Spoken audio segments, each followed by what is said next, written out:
Souvent négligés, les maux quotidiens peuvent gâcher la vie des personnes y étant confrontées.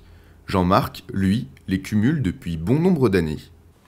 Oui, c'est vrai que je suis assez collectionneur de pathologies diverses et variées, et je suis en fait au quotidien atteint de 5 pathologies, qui sont des pathologies de problèmes de dos, puisque j'ai été opéré du dos, de thyroïde, puisqu'on m'a enlevé la thyroïde consécutivement à un cancer, problème de polyarthrite déclaré il y a peu de temps, problème d'adénome de la prostate, mais ça, bon, à mon âge, 55 ans, ça peut être assez commun.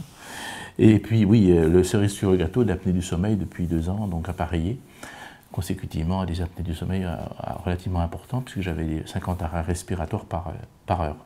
À cause de ces pathologies diverses et variées, il peut être parfois gênant de continuer de vivre normalement.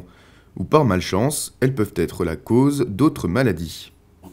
Il n'y a pas très longtemps, l'un de mes cousins me dit « Tiens, j'aurais bien voulu changer mes moutons de pré. » Il a 2 prés, un pré qui est loin de chez lui, un pré qui est plus près.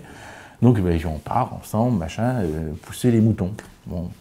Et puis à un moment, je m'accroche à un arbre, parce que comme j'ai des problèmes de maux de pied, je fais une mauvaise marche et je glisse et je me raccroche à un arbre. Malheureusement, il s'enfonce une épine noire dans ma main. Je ne fais pas très attention, bref, je continue.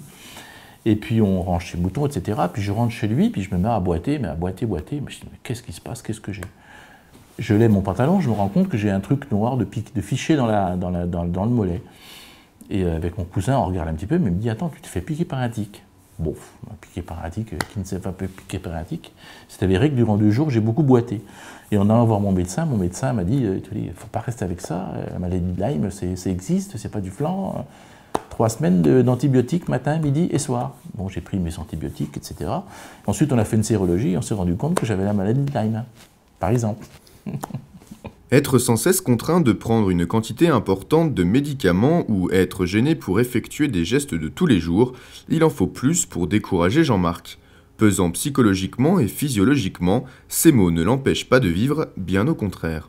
Qu'est-ce qu'on fait? Ou on saute du train en marche, ou on continue.